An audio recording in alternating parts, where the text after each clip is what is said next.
Hi, I'm Emily, and I am here with Maya Murphy's attorney, Eva Marie Franco Fox. Attorney Fox practices at Maya Murphy's Westport, Connecticut office and is admitted to practice law in both Connecticut and New York. My question today for Attorney Fox is, my partner and I were previously married and divorced. We have reconciled and intend to remarry. Does the prenuptial agreement we entered into prior to our first marriage apply to our second marriage?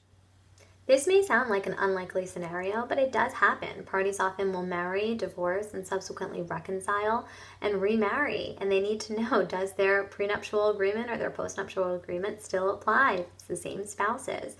In short, the answer is likely no. It really depends on the language of their contract, but generally we would say best practice is to enter into a new agreement. There may be some provisions of your original agreement that do survive the dissolution of your marriage. So, for example, there may be an alimony provision that remains in effect after the date of marriage because that alimony obligation is ongoing. But generally, there are likely provisions that terminate with the termination of the marriage, likely provisions that relate to how the finances were managed during the marriage or other property and financial rights.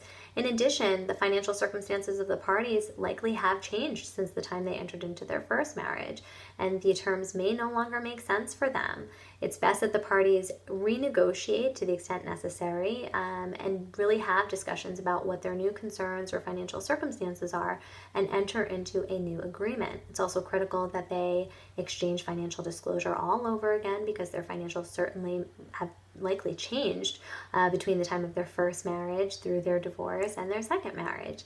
And also, they should have the opportunity to consult with independent counsel, even if they've did so the first time around. It's really important that they still have the opportunity to do so the second time around in order to ensure that their second agreement is going to be enforceable. So really take all the same steps that you did the first time to ensure enforceability the second time around as well. There may have been a significant amount of time that has lapsed, but even if there hasn't been between the first and the second marriage, it's really important to make sure that your agreement is enforceable all around. And the best way to do that is to enter into a new agreement that applies to your second marriage.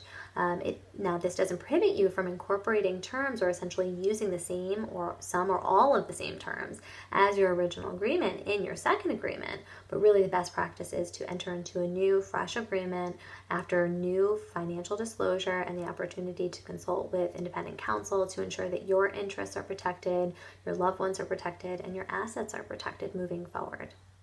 Attorney Fox is available 24/7 and can be reached by calling 203-221-3100.